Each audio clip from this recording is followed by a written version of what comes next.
Բարև ձեզ, Օրագիր Նյուզի եթերում օրակարգն է, իմ հյուրն այսօր միջազգայնագետ Հայաքվե միավորման անդամ Արմեն Մանվելյանն է։ Բարև ձեզ, պարոն Մանվելյան։ Շնորհակալ եմ, որ այստեղ եք։ Ես եմ շնորհակալ հրավերքի համար։ Պարոն Մանվելյան, Կիրակի օրը Գյումրիում մենք տեսանք, որ Շիրակի ողջ թեմը հրաժարվեց Նիկոլ Փաշինյանի հակաեկեղեցական արշավի մասը դառնալ եւ զեղչել Վեհափառի ու Միքայել Սրբազանի անունները,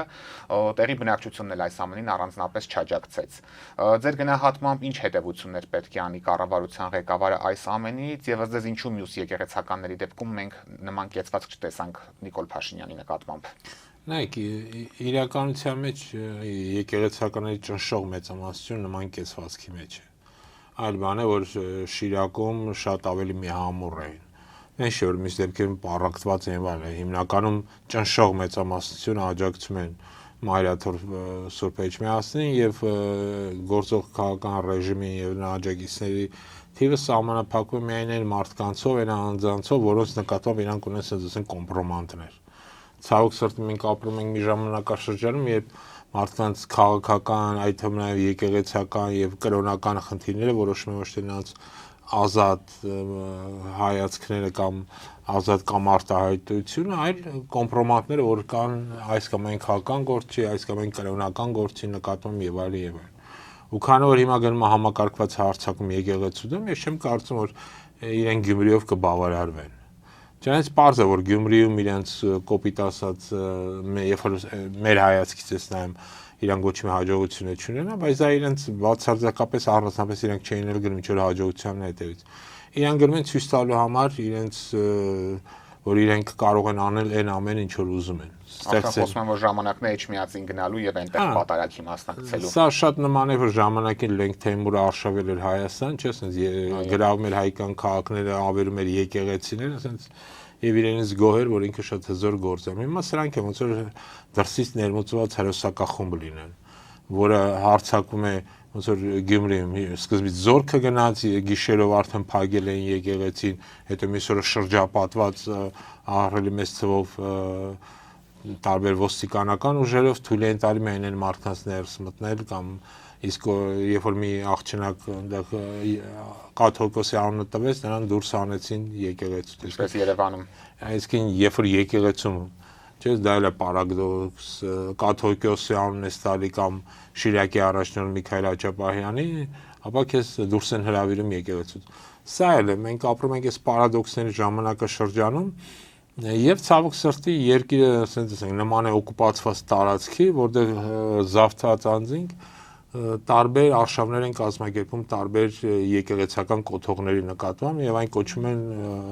պատարակներ։ Եվ հակված եք կարծել, որ շարունակվելու է այս ամեն ինչը։ Ես համոզված եմ, որ սա շարունակվելու է, այլ բանա որ իրան քանի որ ասենց ասեմ աշխարհիկ մարդիկ են, շատ վատ են պատկերացնում թե ինչ բառ է քրիստոնեություն։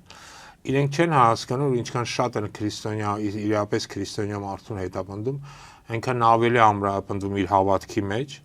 եւ այն հալածանքները, որ նրանք կազմակերպել են եւ կաթողիկոսի նկատմամբ եւ մյուս 4 արդեն ձերբակալված սրբազանի նկատմամբ, մեն էլ ավելի ամրացնում եւ ժողովրդի հավատը եւ այդ մարդկանց հավատը, որ այս մարդիկ ամուր են, թե կամքով, թե իրենց հավատով, թե քրիստոնեական իրենց նվիրաբերությամբ, որտեղ հենց քրիստոնեական Աստվածաշնչի ամենակարևոր բառը դա մի վախեցին է, որը մոտապես Աստվածաշնչում գրված է 365 անգամ, այսինքն ամեն օրվա համար գրած որ մի վախեցի։ Հետո որ մարդիկ իրավունք չունեն, եթե ինքը իրական հավատացյալ քրիստոնյա է վախենալու։ Հակառակ ազդեցությունն է ունենում այս ամեն ինչը մեծ հաշվով։ Իսկ որ դու սկսում ես զիջել, հետ գնալ, հետ կանգնել, դառնում ես ճակերտավոր ասած կճոյան, քեզ գալիս են բեռնում են գրական հայերենով ասած եւ սկսում են օգտագործել որպես անձնական օգտագործում, ասած տեղիստեղ տանող ինչ որ քահանայի, որին տանում են ստիծնդե, որ ինքը իրենց համար այդ կեղծ պատարակները կազմակերպի։ Գյումրիում Նիկոլ Փաշինյանի տապալումն ակնհայտ էր, ինչից հետո նա 3 ամբողջ օրը փորձում էր օրակարգն իրենով լցնել։ Մեկ խոսում էր եկեղեցում դրոշներ դնելու մասին, այնուհետև օրհներգը հնչեցնելու մասին, հետո էլ նշեց, որ եկեղեցու այսպես կոչված նորոգման ճանապարհային քարտեզ է անհրաժեշտ ընդունել, կետերը հրապարակել էր անգամ։ Ինչ եք կարծում, այս ամենի նպատակը Գյումրիում իր ֆիասկոից հանրության ուշադրությունը մաքսիմալ շեղելներ, թե այստեղ նաև այլ շարժառիթներ եք տեսնում, որոնք այս պահին տեսանելի չեն այդքան էլ։ Նայեք, իր նպատակ ընդհանրապես եկեղեցու շուրջ աղմուկը մի քանի նպատակ ունի եւ ճիշտ եք նկատի ինքը ցանկություն է անդադ օրակարգը լցնել իր այդ գրությունները, որը ցավոք սրտի նաեւ մեր քաղաքական դաշտի, մեդիա դաշտի մի հսկայական զանգված է ամենօրյա բառամթերքն է դառնում եւ օգտագործում է եւ փաստացիորեն բավարարում են այն օրակարգը, որը նա սահմանում է, որտեղ այս ամեն նպատակը թաքցնել է այն ամեն ինչ որ կատարում է Հայաստանում իրական հողի վրա եւ մարդկանց շեղել էլ, այսինքն շոուի մասն է, որտեղ գիտեք հայտնի հին հռոմեական բան կա ասացված չէ, որ պետք են տեսարաններ եւ հաց։ Հիմա խնդիրն է որ տեսարանները իրանք ապահովում են, հացով չեն կարողանում։ Ես դա իսկապես հացի խնդիր կա։ Ու հայաքվե ազգային քաղաքացիական միավորումը, որը ես եմ ներկայացրել, ուսումնասիրելով այս իրավիճակը, մենք հասկացանք, որ մարդիկ շատ վատ վիճակում են ապրում եւ սոցիալական իրավիճակը ել ավելի վատթարանում գնալով։ Թվում է թե իրենք իրենց աշխատավարձները պարբերաբար բարձրացնում են արդեն մի քանի անգամ, բայց աղքատության մակարդակը մնում է շատ բարձր։ Պաշտոնական տվյալների դա 23%-ը, իրականում այլ տվյալների 30% եւ այլն։ Այսինքն բնակչության 1/3-ը ապրում է աղքատության շեմից ցածր եզրում։ Հատկապես ծանր է իրավիճակը կախված թոշակ ստացող մարդկանց հետ։ Այդ մարդիկ ուղղակի ապրում են ամենածանրագույն վիճակում, որտեղ ստանում են նվազագույն աշխատավարձել ցածր չափով թոշակ, մոտավորապես 40-ից 45,000 դրամի, երբ որ այս վերջին 7 տարիներում գները մի քանի անգամ թռիչքած է բարձրացել, այլ ապրանքների գներից չհաշված ասենք թե մնացած գները, տրանսպորտային գների թանկացումը, գույքահարկի թանկացում եւ այլն, ամեն ինչ թանկանում։ Անգամ ինդեքսացիա չի եղել, Նիկոլ Փաշինյանն էլ հայտարարում է, որ եթե բարձրացնենք թոշակները 10,000 դրամով, մարդիկ չեն իմանա դա ինչի վրա ծախսեն։ Եվ այս մարդկանց նկատմամբ արհամարանքը, իրանք փորձում են այդ մարդկանց օրը լրացնեն, լցնեն, ասենք ասենք, տարբեր կեղծ օրակարգերով։ Այ հիմա հեսա, չգիտեմ, կգրանք եկեղեցին կզավթենք ամբողջ օրը դե կլինի, մեր շոու կլինի, մի բան ցույց կտանք, մի քանի դավաճան եպիսկոպոս կգտնենք, կտանենք, կբերենք եւ այլն։ Այսինքն այդ շոուն լցնելու նպատակներից մեկը այդ աղքատության, աճող աղքատության խնդիրները փակելն է։ Եվ այդ կրթաթոշ եւ այդ թոշակների թեման, որը հայաքվեն բարձրացրել է, անջելով մոտավորապես 50%-ի ավելացումը, ինչի համար նաեւ որոշակի ստորագրահավաք ենք սկսել եւ մեր գրասենյակներում դա իրականացնում ենք, սա նաեւ իրենք փորձում են այդ ամենը թաքցնել, ինչ վատ իրավիճակում են ապրում մեր թոշակառուները։ Բայց խնդիրը ոչ միայն թոշակառուներն են, խնդիրն է որ շատ մարդիկ աշխատող մարդիկ չեն կարողանում նույնիսկ այդ աշխատավարձով իրենց ասենք մեկ ամսվա նվազագույն պարենային այս պարենով իրենց ապահովել։ Սա նաև երևում է տնտեսության մեջ, միայն վերջին 7 ամսում մեր արտաքին առևտուրը կրճատվել է 40%-ով, սա նախադեպ է, սա արդեն ոչ թե հետնահանջել, սա ուղղակի կատաստրոֆիկ անկում է։ Սա ինչով է պայմանավորված։ Սա պայմանավորված է նորից շատ տգետ տնտեսական քաղաքականությամբ։ Սա պայմանավորված է շատ բաներով, օրինակ այն բանով, իրենք զավթում են այս կամ այն մարդու անձնական սեփականությունը։ Դրանը դնելով ազգայնացնել, իսկ հայերից շատերը սիրում են էլ այդ ազգայնացնել բառը, ասում են թե դա բավական դրական գործառույթ է, իրանք եկան ազգայնացին, բայց իրականում սա բերում է աղետի, տնտեսական աղետը, որտեղ պատմությունը ցույց է տվել, որ ամենավատ կառավարողը դա պետությունն է, դա մեր մասնավոր ընկերությունները պետք է լինեն մասնավոր մարդկանց ձեռքում, որոնք ավելի էֆեկտիվ կառավարիչներ են։ Դե չեն էլ թաքցնում, որ պետականացնելուց հետո կրկին մասնավորեցնելու են, անգամ թուրքական ընկերության անուն է հնչում այստեղ։ Հա, սա տարբեր, բայց իդեպ դրան էլ անդրադառնում, քանի որ դեռ Հայաստանում գնում է այս ուրիշի գույքի զավթման գործընթաց, հավատացեք ինձ, ոչ թուրքական եւ ոչ մի այլ ընկերություն ուղղակի Հայաստան չի գա, ոչ մի ներդրումներ Հայաստան չեն գա։ Այս ամենը թաքցնելու համար, որ Հայաստան ներդրումներ այլևս չեն գալի։ Հայաստանի առարտակին առևտուրը ահռելի անկման մեջ է։ Հայաստանի արդյունաբերական արտադրանքը ընդհանրապես իջնում է նվազագույնին։ Հայաստանում աղքատությունը ավելանում է, միգրացիան, այսինքն արտագաղթ Հայաստանից էլ ավելի մեծ ծավալներ է հասնում։ Այս ամենը թաքցնելու համար է սոցիալական ծանր իրավիճակը։ Իդեպ նաև ավելացնեմ, որ քրեական իրավիճակն է Հայաստանում դարել վատթարագույնը վերջին, չգիտեմ, 30 տարվա ընթացքում։ Այս ամենը գործունեությունների կտրուկ աճը նկատի ունեք այստեղ։ Հա, օրինակ համար հայաքվեն վաղը պատրաստում է մամուլի ասուլիս, որի ժամանակ կներկայացնեն, քանի որ վաղն այն մարդու միջազգային օրը մարդու իրավունքների պաշտպանության։ Մենք նաև մանրամասն կներկայացնենք այն աղետը, որի մեջ գտնում է Հայաստան, հենց քրեական իրավիճակով պայմանավորված։ Իսկ այս ամենը թաքցնելու համար են կազմակերպել շոուները։ ամեն անգամ եկեղեցի եւ այլն տարբեր հարցեր, որ հեսա, չգիտեմ, հացահատիկ են բերում, հացահատիկ են տանում, կամ հա գնա ոնց են ասում, սովորեք, որ լավ է։ Պարոն Մանվելյան, դեկտեմբերի 1-ին պաշտոնապես լուծարվեց Արցախի հակամարտության կարգավորմամբ զբաղվելու առաջնային մանդատ ունեցող ԵԱՀԿ Մինսկի խումբը, որից հետո կարծիքներ են հնչում, որ Արցախի հիմնահարցը մեկընդմիշտ փակվեց։ Դուք որքանով եք կիսում այս տեսակետը, արդյոք Արցախի էջը մեկընդմիշտ փակվեց, թե աշխարհակահաղական բարենպաստ իրողությունների պայմաններում հնարավոր է վերաբացել եւ օրինակ Մինսկի խմբի նմանատիպ որևէ այլ կառույց ստեղծել կրկին։ Նայեք, Արցախի էջը մեկընդմիշտ փակվեց արտահայտությունը, սա նորից կեղծիք ու մոլորություն է, որը փորձում են բնակչությանը խաբեն, խաբելու մի քանի նպատակ ունեն, որ իբր թե ցույց տան,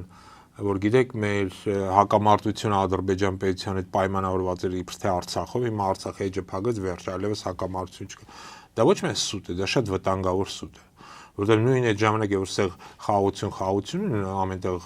գոռում գոչում, Ադրբեջանը հստակ կերպով պատրաստում է պատերազմի։ Դա երևի եւ նրանից որ ինքը իր ռազմական բյուջեն է ավելացնում, դա երևի նրանից որ այնտեղ չեն դադարում ռազմական վարժանքներ, ուղղակի չեն դադարում։ Մեկը վերջանում մյուսն է սկսում, մեկ Պակիստանի հետ են անում, մեկ Թուրքիայի հետ են անում, Նախիջևանում են անում, Արցախի օկուպացված բռնազավթված տարածքներում են անում, անընդհատ այդ գործընթացի մեջ։ Մի քանի զորավարժություն տեղի ունենում։ Տասնյակ զորավարժություններ եւ անընդհատ, այսինքն խաղաղության պատրաստող պետությունը դա չի անի։ Առավելևս այդքան ծավալի զենք չի գնի, մանավանդ ես քանի որ նաև զբաղվում եմ նավթագազային թեմատիկայով, գիտեմ որ Ադրբեջանի տնտեսության վիճակը պայմանցես նավթի գների անկման, նավթի ծավալների անկման հետ Ադրբեջանը շատ բարենպաստ չէ ու գնալով էլ ավելի վատանալու։ Այսինքն այս ընթացքում թվում է թե ինքը ավելի պետք է օգտվեց այսպես կոչված խաղաղությունից եւ զենք չգնե փողը ծախսի սոցիալական խնդիրների լուծմանը, որովհետեւ այնտեղ եւս սոցիալական խնդիրներ կա։ Բայց ոչ, ինքը նախընտրում է այդ փողը ծախսել զենքի վրա։ Ինչի համար, որտեղ պատրաստում է հստակ կերպով պատերազմի։ Այսինքն այդ կոնցեպտը, որ Արցախը չկա նաև կոնֆլիկտ Ադրբեջանի հետ, կեղծիք է։ Այդ կեղծիքը բարձր երևում է Ադրբեջանի առաջ քաշած այսպես կոչված արևմտյան Ադրբեջան կոնցեպտը, որ հիշում եք, երբ որ կար Արցախ չկար արևմտյան Ադրբեջանի կոնցեպտ, հենց Արցախը սրանք նվիրեցին դավաճանաբար, հատուկ ուզում եմ շեշտեմ, նվիրեցին Ադրբեջանին, հայտնվեց արևմտյան Ադրբեջան կոնցեպտը, հիմա խոսում է Հայաստանի զավթման, Հայաստանի գրավման մասին, որի մասին բացահայտ է խոսում։ Եթե նախկինում դա խոսում էին Ոմն Փաշազադե եւ իրենց падգամավորները, որոնք ասում էին կգանք շուտով Էջմիածնում կլինենք, Երևանը կվերցնենք, բայց արդեն առանց զենքի եւ այլն, հիմա արդեն Բառացյոնի 2 օր առաջ էր ելույթում Ալիևը դրա մասին ասել է։ Չհայացնում ես ամեն ինչը։ Այսինքն իրենք չեն թաղաքցնում իրենց նկարտումները եւ բոլոր տեսակի այսօրվա գործող քաղաքական ռեժիմի փորձը, որ ասել որ դա իրենց իբր թե իրենց ներքին լսարն է համարին, ասում ես ուզում հատուկ շեշտեմ, բացարձակ սուտ է։ Ամեն ագրեսիվ, ամեն տեսակի ագրեսիվ արտահայտություն Հայաստանի նկատմամբ, որ արում է Ալիևի եւ նրա շրջապատի կողմից, դա ներքին իրենց ներքին լսարանի համար չէ, դա մեր համար է, մեր ականջների համար է։ Անգամ եթե ներքին լսարանի համար է, էլի չափազանց մտահոգիչ է, ինչի այդ երկրի հասարակությունը նման օրակարգ սպառելու խնդիր ունի, եթե անգամ դա է։ Դա էլ գալիս է իրենց սոցիալական խնդիրներից։ Նայեք, դրա վրա եմ ուզում ձեր ուշադրություն դարձնել։ Եվ Հայաստանում եւ Ադրբեջանում շատ սոցիալական ծանր խնդիրներ են կուտակվել։ Ադրբեջանը իր սոցիալական ծանր խնդիրները փորձում է թաքցնել հակահայկական քարոզով, ընդդեմ Հայաստանի ուղղելով այդ դժգոհությունը, որ կա Հայաստան կուտակված սոցիալական խնդիրները գործող հայաստանյան քաղաքական ռեժիմը փորձում է թաքցնել հակաեկեղեցիական իր արշավով ընդդեմ եկեղեցու, ընդդեմ ամենայն հայոց կաթողիկոսի։ Այսինքն որպեսզի հասկանաք այս երկու քաղաքական ռեժիմների դեգրադացման մակարդակ ու հատկապես ադրբեջանականի ֆոնին տենենք ոնց է Հայաստանը ընդհանրապես դարձել ամենապիղծ ինչ որ գոյակցություններից մեկը Հայաստանի պատմության ընթացքում։ Եվ Մինսկի խմբի լուծարման հենց հաջորդ օրը կառավարության պաշտոնական կայքում հրապարակվեցին Արցախի բանակցային գործընթացի առանցքային փաստաթղթերի մի մասը, որոնք ըստ էության ջախջախեցին իշխանության այն քարոզչական թեզերը, որ Արցախը վաղուց էր հանձնված տարբեր տարեթվերին եւ բանակցությունները միտված են եղել այդ ամեն ինչը արձանագրելուն։ Ձեր գնահատմամբ ինչու իշխանությունը հենց այս փուլում գնաց այս փաստաթղթերի հրապարակմանը, արդյոք հաշվարկը այն էր, որ մարդիկ դրանք չեն կարդա եւ այս աղմուկի մեջ դրանց նշանակությունը կստվերվի հնարավորինս։ Նայեք, ցավոք սրտի դուք ճիշտ եք ասում, որ վերջնապատակային հույսներ, որ ոչ ոք չի կարդա, որտեղ մարդիկ երբեք փաստաթղթեր չեն կարդում։ Մարդիկ սպառում են այն տեղեկատվությունը, որ նրանց տալիս է տարբեր լրատվամիջոցներ, քան որ իր ընտրազանգված հիմնականում հմեկ դիտող է, ասենց ասենք, ապա իրենք հույս ունեն, որ այդ հմեկով այն կեղծիք են սուտ, որ նրանք հենց կապված այդ փաստաթղթերի ասենց ասեմ, գեղեցիկ վերնագրերով փաստաթղթերի հետ կապված ցույց կտա, որ իբրե իրենք ճիշտ էին, որ նախկիները արդեն վաճառել էին Արցախը եւ այլն եւ այլն, այսինքն մարդիկ ոչ թե փաստաթղթերն են նայում, այլ լսում են այն ռոպագանդան, որը կա։ Եվ այդ առումով իհարկե պետք է անպայման պետք է նաև բացել ցույց տալ, նախ ցույց տալ, որ փաստաթղթերը ամբողջական չէ, կեղծիք է, սուտ է եւ ասում են ամբողջական է, որտեղ այդ փաստաթղթերի մեջ պարզվեց կա նաև հայկական ժամանակում տպագրված հոդված եւ այլն եւ այլն։ Այսինքն իրական փաստաթղթերի մի փոքր մասներ մնացածը ինչպես միշտ այդ իրանց ամենասիրած կիսաճշմարտությունների բնագավառից էր եւ սա ցույց տվեց որ իսկապես էլի երբեք բանակցություններ չի գնացել Արցախը վաճառելու մասին երբեք իսկ Արցախը երբեք մաս չէր դառնալու Ադրբեջանի այնտեղ կային հարցեր որոնք հետագայի են մղվել բայց միևնույն է եթե գործող ռեժիմը շարունակի այդ գործընթացը որ դեռ նախկիներն են սկսել այսպես ասենք ապա Արցախ մինչեւ օրս կլներ հայկական եւ մարդիկ իրենց տներում կապրեին առանց զոհերի, առանց կորուստների, ուղղակի հարկավոր էր շատ գրագետ արտաքին քաղաքականություն վարեին, որը իրանք չցանկացան անել, ոչ թե չկարողացան, ուզում սա հատուկ շեշտել, այլ չցանկացան։ Իսկ ինչ եք կարծում, ինչու էս ամեն ինչից հետո սենց մեծ աղմուկ չբարձրացավ նույն 19 թվականի առաջարկը մերժելուց հետո, որը մեզ կերաշխավորեր ձեր ասածը հայկական Արցախի գոյությունը։ Նայեք Իրանք մի հաջողություն ունեն այսօրվա ռեժիմը, այդ հաջողությունը կայանում է նա, նրանք հասել են նա, որ մարդիկ անտարբեր են ամեն նկատմամբ ինչ որ կատարում։ Նրանք շատերը ինձ հարցնում են, ասում են ինչ են իրանք հակաեկեղեցական էս արշավը սկսում, չէ՞ որ սա հարվածում է իրենց իմիջին։ Իրականության մեջ ցավոք սրտի մարդկանց մեծ մասը սենց կողքից դիտողի դերում է։ Եվ իրենց համար կարևորը թե վերջ-վերջը հարցը ոնց կհանգուցալուծվի։ Ես հիշում եմ, որ տարիներ առաջ Սերժ Սարգսյանին չէին կարողանում ներել 800 հեկտար տարածք կորցնելու համար։ Այո, իսկ հիմա արդեն մենք 12-13 հազար քառակուսի կիլոմետր ենք կորցրել, 10 հազարավոր զոհեր ունենք, 100,000-ից ավելի գաղթական բնակչություն գերիներ Բաքվի բանտերում, եւ մարդիկ անտարբեր են։ Այս բանը, այս տոքսիկ իրավիճակի ստեղծում Հայաստանում, երբ որ մարդիկ դառնում են անտարբեր, դա sense ճակերտավոր ասած իրենց իրական հաջողություններից մեկն է բայց նորից եմ կրկնում եկեղեցու դեմ իրենց արշավի նպատակը որոշակի ինչ որ հաջողություն գրանցելու փորձ է նայեք եկեք հիշենք 2018 ենք եկան իշխանության մի քանի կեղծ խոսումներով որ թալանածը հետ կբերենք հարուստների գույքը կվերցնենք ձեզ կբաժանենք եւ մի հսկայական զանգված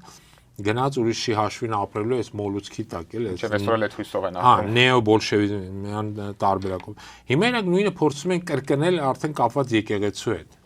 Ես համոզված եմ շուտով իրանք կհայտարարեն որ եկեղեցիները շուտով պետականացնելու են կամ ազգայնացնելու, չգիտեմ, թե եկեղեցական գույքը բռնագանձելու են, եկեղեցու հարստությունները վերցնելու եւ ասելու են բաժանելու են ժողովրդյան ձեզ, հիմա չէ տարածում են բանը որ եկեղեցին պատկանում է ժողովրդին չէ իդեպ սա էլ ուզում հատուկ շեշտեմ ըստ կանոնակարգի կանոնական 3 եկեղեցի կա աշխարհում դա կաթոլիկ ուղղափառ եւ հայաստանյան ծառայելական սուրբ եկեղեցին է եւ եկեղեցիները ըստ այդ կանոնակարգի պատկանում են Աստծուն այլ ոչ թե ժողովրդին իսկ կներեք այդ ժողովրդին է պատկանում եկեղեցին սա բողոքականության կարևորագույն թեզիսներից մեկն է որ իրանք այդ կանոնակարգը որոշի ոչնչացնել հետաբար այսօր կանոնական եկեղեցական կարգի փոխարեն այսինքն հայաստանյան առաքելական սուրբ եկեղեցու քարոզի փոխարեն մտարում են բողոքական քարոզը որը փորձում են թաքցնել կեղծ քրիստոնեության անվտանգ Սա էլ ասեմ մոտապես 100 թե 120 տարի առաջ հայաստանյան առաքելական սուրբ եկեղեցու հոգևոր խորհուրդը որոշում ընդունեց, որ ինքը չի ճանաչում բողոքական եկեղեցին որպես քրիստոնեական եկեղեցի։ Այլ այն ճանաչում է որպես աղանդ։ Սա ուզում եմ հատուկ շեշտեմ։ Եվ հիմա տարբեր լուրեր կան, որ այս սրա հետևում նաև կանգնած են տարբեր այդ տիպի կառույցներ, որոնք եւ կազմակերպում են այս արշավը ընդդեմ առաքելական եկեղեցու։ Հայ առաքելական եկեղեցու ապամոնտաժման գործընթացն է փաստացի տեղի ունենում։ Փորձ են անում, չասենք որ տեղի ունենում, փորձը ամեն դեպքում անում են, որովհետև քանդել եկեղեցին, դեպ ասեմ, իրենք առաջինը չէ, հիշենք բոլշևիկներն են դա ցանկանում, վերջը բերեցան որ նրանք խեղդամարեցին կաթողիկոսին, մոտապես 200-ից ավելի հոգևորական ձերբակալեցին, շատ էին գնդակարեցին, իրենց առաջ Օսմանյան կայսրությունում էին դա փորձում անել, դրանից առաջ ցարական Ռուսաստանում էին եկեղեցու գույքը բռնագրավում ամբողջությամբ եւ զրկում ամեն ինչից, այսինքն այս գործընթացը, այս հարձակումները հայաստանյան առաքելական սուրբ եկեղեցու նկատմամբ առաջինը ու վերջինը չեն, ցավոք սրտի։ Պարոն Մամելյան, օրերս նաև հայտնի դարձավ, որ Երևանն ու Բաքուն քննարկում են Ադրբեջանից Հայաստան նավթի ու նավթամթերքի արտահանման հարցը։ Վրացական կողմն էլ նշեց, որ առաջին փոխադրման համար այսպես սիմվոլիկ մաքսատուրք չի գանձի որպես խաղաղության ժեստ։ Ինչպես է գնահատում այս զարգացումը, ինչու է Ադրբեջանն այս փուլում նման ժեստ անում, իշխանականները ակնհայտ ոգևորված են, սա մեկնաբանում են որպես հաստատված խաղաղության վկայություն։ Նայեք, իմ լավ ընկեր Էդգար Ղազարյան ասել էր կուտ են տալի Ժողով ջան, հիմա այդ ոնց որ այդ հացահատիկի պատմությունը հիշում եք, հացահատիկա գալի աղմուկ, աղաղակ, ղազախական հացահատիկը եկավ բարձրեց ότι հացահատիկ չի, էլ կոմբիկերա, 4-րդ կարգի։ Հա, իսկ հացահատիկը ռուսական է։ Ու մենք այդ ամենը կարող էինք ստանալ նաև, ասենք թե Վրաստանից կամ Փոթից, որտեղ մինչև այդ գալիս էր Լարսով կամ Փոթի նավահանգստից։ Ընդ որում ավելի մատչելի։ Հա, ու պարզվեց, ուզում ենք հասկանանք առավելությունը ինչու՞մն է, դրանից հետո գինը կընկնի, ասին չէ, գինը չի նվազում։ Դե դեպքում խենք Ադրբեջանից մեր կախվածությունը մեծացնում, որովհետև նայեք, հատկապես այդ հացահատիկի մասով նախկինում ենք այդ հացահատիկի մեծ մասը ստանում էինք Արցախից եւ փոքր մասով Ռուսաստանից։ Հիմա սրանք չնայած իրենց հակառուսական այս դիրքորոշմանը, մեր կախվածությունը ռուսական հացահատիկից էլ ավելի մեծացրին, բայց դա բավ չէ, մեծացրին նաև մեր կախվածությունը ադրբեջանական ճանապարհից։ Հիմա նույն կեղծիքը իրականանում է նաև այս նավթի թեմայով։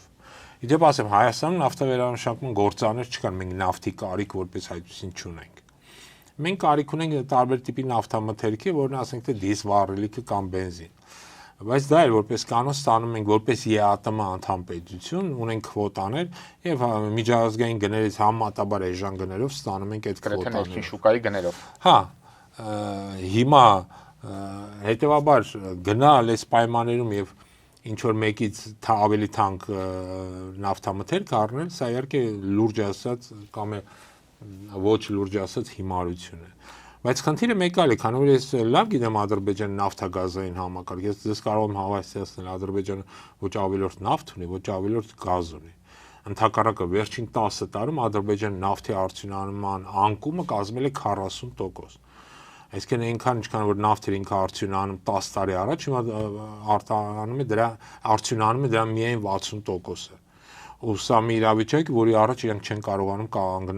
կանգնեցնել, որտեղ նավթի արդյունանումը անընդհատ ընկնում է, պլյուս այս տարել նաև բավականին ցածր է նավթի միջազգային գները, այսինքն եւ նավթի ծավալներն են նվազում եւ գներն են նվազում։ Պլյուս իրենք ունեն նաև միջազգայինորեն կնքած երկարատև պայմանագրեր, եւ ադրբեջանական նավթը Բաքու-Ջեհանով հիմնականում գնում է Իսրայել եւ Իտալիա,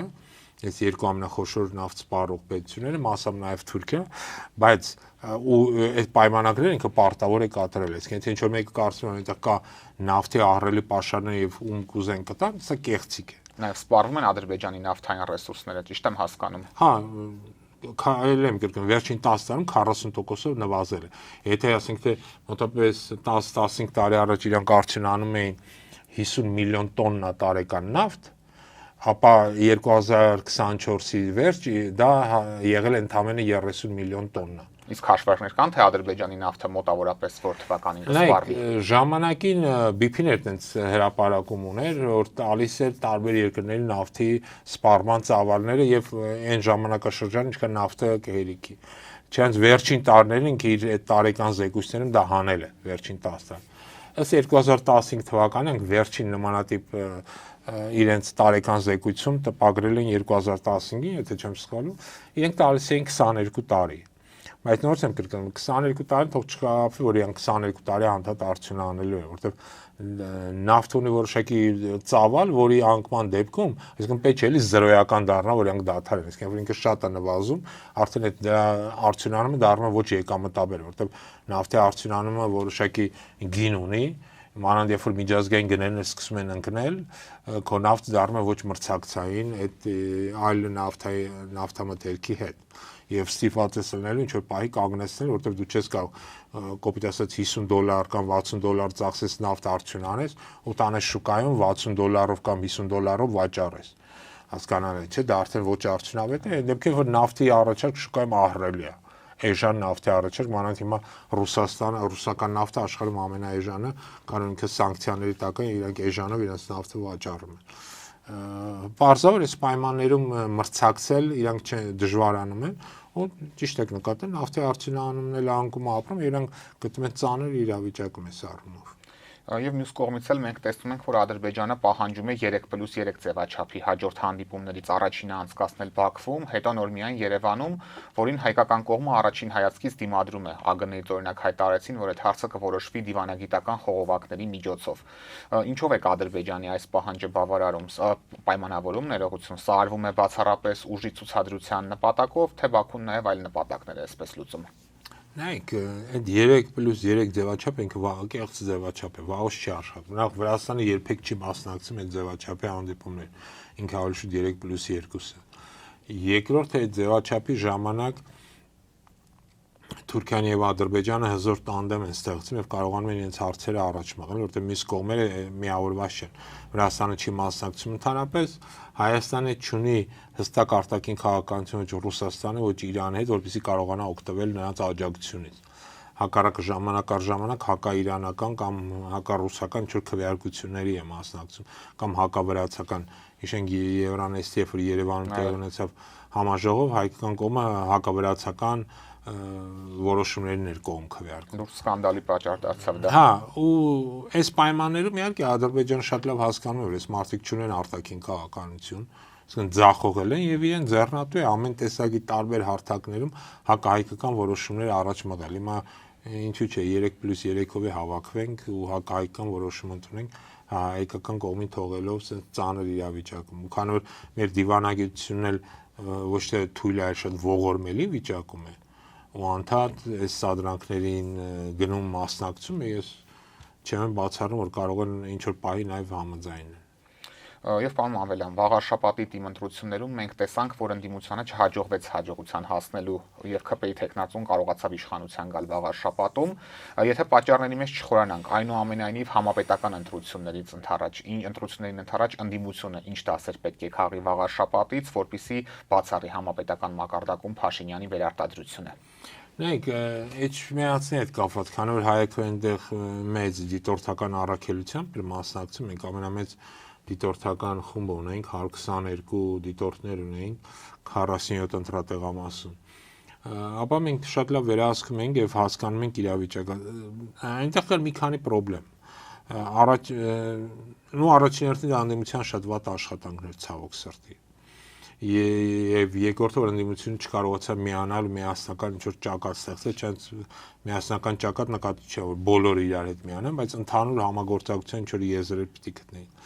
Բայց ամենակարևորը ես դրա վրա եմ ուզում ուշադրություն դարձնել, այսպես կոչված ԿՊ-ի տեխնացուն ոչ միտեղ չէր ասում, որ ինքը ԿՊ-ն է ներկայացնում։ Եվ ցույց տվեց ժամանակներ, որ նույնիսկ այն գյուղերը, որ չէ, դա էլ հիշեմ, որ խոյ համայնքը բերեցին կպցրեցին Էջմիածին արհեստական կերպով, որպեսզի ԿՊ-ի տեխնացուն, որը եղել էր այդ համայնքի ղեկավարի երկար տարիներ, ստանա առավելություն։ Ու միայն այս կեղծիքի հաշվին իրենք կարողացան հաջողության հասնել։ Պլյուս այդ ներկայացուցիչները ոչ մի չէր ասում, որ ինքը ԿՊ-ն է ներկայացնում, շատ-շատերը գյուղացիներից մեր հանդիպումները ցույց էին տալի, որ համոզված են, որ ինքը վաղուց դուրս է եկել ու ընդհանրապես անց հետ կապ չունի։ Անկամ պաստառի վրա շատ փոքր էր ԿՊ-ի տարբերանշանը, փորձում էր մաքսիմալ չասոցացվել։ Հա, ու ի տարբերություն ասենք Գյումրի, երբ որ ԿՊ-ական ամբողջ այսպես կոչված վերնախավը գնացել էր այնտեղ իրենց տեխնացուին է պաշտպանում, ստեղ միայն վերջին օրով իրենց ներկայացուցիչներից մեկի եկավ ելույթ ունեցավ, գնաց այնը վերջին օրով ընդամենը մի կարճ հանդիպում եղավ։ Սա էր Հետևությունները կարելի անել հետևյալ։ Առաջինը պետք է ստեղծել 2-3 խոշոր դաշինքներ ընդդիմադիր։ Պարզ է, միավորվել մեկի մեջ չեն կարող, ու իմաստը չունի, նույնիսկ ինչ որ առումով սա վնասակարել է։ Բայց ստեղծել 3, իմ կարծիքով 3-4 խոշոր դաշինքներ, որոնք կարողանան հաղթարել այդ արգելքները, այսպես կոչված ընտրական, սա շատ կարևոր է եւ հիմնական հետևությունը դա է եւ դրա համար Հայագույն արդեն հայտարարել է, որ մենք մասնակցելու ենք ընտրությանը կոալիցիայի միջոցով եւ սա շատ կարեւոր է, որպեսզի քաղաքական ուժերը կարողանան իրար հետ լեզու գտնել, իրար հետ գան ու շատ լավ հասկանան, որ առաջիկա ընտրությունները ոչ այնքան քաղաքական են, ինչքան ազգային, ասենք ասենք ազգային ազատագրական, այսինքն երկիրը պետք է ազատել ադրբեջանական ներկայությունից, որը այսօր օկուպացրել է մեր հանրապետության հրապարակում գտնվող շենքը։ Եվ եթե հակիրճ նշենք, ինչ է սպասվում Հայաստանին, եթե Նիկոլ Փաշինյանին հաջողվի 26 թվականին վերարտադրվել։ Նայեք, ես հստակ կարող եմ ասեմ ինչ է սպասում։ Ադրբեջանը ունի որոշակի պահանջներ, դա եւ այսպես կոչված սահմանադրության փոփոխությունն է, որը իրականում նշանակում է անկախության հռչակագրից հրաժարում։ Դա տարածքային պահանջներն են, սա ոչ միայն անկլավներն են, այլ դեպի անկլավներ տանող ճանապարհներ։ Դա 300,000 ադրբեջանցիների մուտքն է Հայաստան։ Արդեն այսօր տարբեր մակարդակներում եւ Թուրքիայում եւ Ադրբեջանում խոսում են նաեւ Կարծի պայմանագրի վերանայման մասին, ինչու համար Կարծի պայմանագրի, որտեղ կան տարածքներ, որոնց նկատմամբ իրենք հավակնություններ ունեն, որը հայկական կողմինի անցի ըստ իրենց Կարծի պայմանագրի, իսկ նոր տարածքային պահանջներ։ Ինչ տարածքների մասին է խոսքը։ Խոսքը գնում է Նախիջևանից դեպի Հայաստան ավելի խորքային տարածքների մասին, խոսքը գնում է Ամասիայի նկատմամբ Թուրքիայի հավակնություններ, որտեղ ժամանակին Ամասիան եղել է Կարծի նահանգի մի մասը հավակնությունների մասին, որ ինքը եղել է ամբողջովին համայնքի թուրքաբնակ, հենց այնտեղ ադրբեջանցիներ չէին, այսպես այլ հենց թուրքալեզու ցեղեր էին, որոնք հետագայում ադրբեջանացան, ու իհարկե ամենավատագույնը մեր համար այսպես կոչված Թրամփի ուղու նկատմամբ հավակնություններն են, որը ցավոք սրտի կյանքի կիրականացվի եւ արդյունքում մենք նաեւ դեպի հարավ գնացող ճանապարհը կորցնենք։ Այսինքն, եթե ասվեշանիսանք վերարտադրվեն, Հայաստանը վերածվել է այն փոքր անկլավի, որտեղ եթե դուք Տավուշից տալիս եք ճանապարհները, այսպես կոչված կեղծ անկլավները, ապա դեպի Վրաստան գնացող ճանապարհները ամբողջությամբ այդ թվում նաեւ երկաթգից անցնում են վերահսկողության ներքո, ստիված պետք է մի ճանապարհից օգտվենք, հարավ գնացող Տիգրանաշենով ճանապարհը փակվում է, ավելի երկար ճանապարհով պետք է գնանք, եթե Տրամփի ուղի կոչվածնել ենք տալի կամ իրենց ասածով Զանգեզուրի միջանցք, ապա Հայաստան-Իրան կապի խնդիր ենք ունենում, այսինքն Հայաստանը վերածվում է անկլավի,